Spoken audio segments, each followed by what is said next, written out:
ಅಚಿಂತ್ಯ, ದಯವಿಟ್ಟು ಈ ಮದ್ವೆಗೆ ಒಪ್ಕೋ.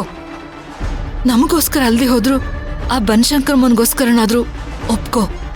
ಇದು ಅವಳ ಆಜ್ಞೆನ ನಾವ್ಯಾರು ಮೀರೋ ಹಾಗಿಲ್ಲ. ಬನಶಂಕರಮ್ಮ ದೇವ್ರು. ನಾನು ಯಾಕೆ ಈ ಮದುವೆ ಬೇಡ ಅಂತಿದ್ದೀನಿ ಅಂತ ಅವಳು ಗೊತ್ತು.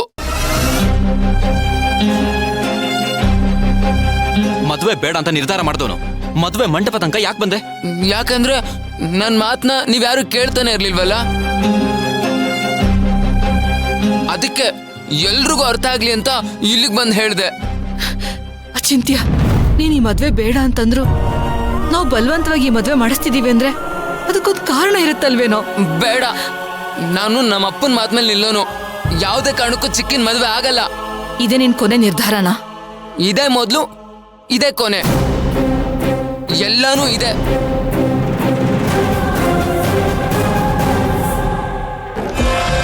ಊರವ್ರ ಮುಂದೆ ನಿನ್ ಮರ್ಯಾದೆ ಹೋಗ್ಬೇಕು ಅಂತ ಇತ್ತು, ಹೋಯ್ತು ಬಿಡು. ಅಲ್ಲ ಅಕ್ಕ, ಅಚಿಂತ್ಯನ ನಿನ್ ಮಗ ಅಂತ ಹೇಳ್ತೀಯ, ಅವನ ಬಗ್ಗೆ ನಿನಗಷ್ಟು ಗೊತ್ತಿಲ್ವಾ?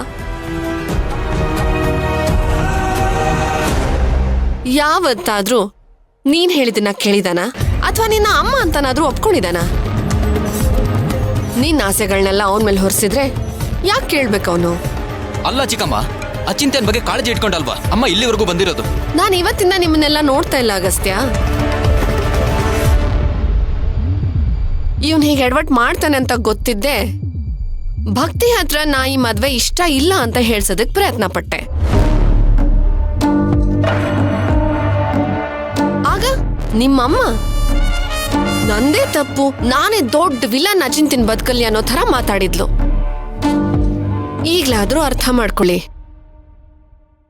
ನಾನ್ ಅವತ್ ಮಾಡಿದಕ್ ಬೆಲೆ ಕೊಟ್ಟಿದ್ರೆ ಇವತ್ ರಾಯರ್ ಮನೆ ಮರ್ಯಾದೆ ಊರವ್ರ ಮುಂದೆ ಹೋಗ್ತಾ ಇರ್ಲಿಲ್ಲ. ನಿಜ ಹೇಳ್ಬೇಕಂದ್ರೆ ನಾನು ಭಕ್ತಿ ಜೀವನನ ಅಚಿಂತ್ಯನ್ ಬದುಕನ್ನ ಮನ್ಸಲ್ಲಿ ಇಟ್ಕೊಂಡೆ ಹಾಗೆ ಪ್ಲಾನ್ ಮಾಡಿದ್ದು. ಇವಾಗ ಅದ್ರ ಬಗ್ಗೆ ಮಾತಾಡಿ ಏನ್ ಪ್ರಯೋಜನ ಇಲ್ಲ ಬಿಡು. ಖುಷಿ ವಿಷಯ ಏನಂದ್ರೆ ಮದ್ವೆ ಆದ್ಮೇಲೆ ಅಚಿಂತ್ಯ ಹೀಗಾಡಿದ್ದಿದ್ರೆ ಭಕ್ತಿ ಜೀವನ ಏನಾಗ್ತಿತ್ತೋ ಏನೋ. ಅದಕ್ಕೆ ಬನಶಂಕರಮ್ಮನೇ ತನ್ನ ಮಗಳನ್ನ ಕಾಪಾಡೋದಕ್ಕೆ ಈ ಮದ್ವೆನ ಮುರಿದ್ಲು ಅನ್ಸತ್ತೆ. ಸರಿ, ಇನ್ನೇನು ಮದ್ವೆ ನಿಂತೋಯ್ತಲ್ಲ, ಬನ್ನಿ ಹೋಗೋಣ ಬನ್ನಿ. ಯಾರು ಏನೇ ಹೇಳಿದ್ರು ನನ್ನ ಮಗನ ಮದ್ವೆ ಆಗೇ ಆಗತ್ತೆ. ಏನ್ ಮಾತಾಡ್ತಿದ್ಯಾ ಅಕ್ಕ? ಇಷ್ಟೆಲ್ಲ ಆದ್ಮೇಲೂ ಇನ್ನೂ ಈ ಹುಚ್ಚನ್ಗೆ ಮದ್ವೆ ಮಾಡ್ತೀನಿ ಅಂತೀಯಲ್ಲ?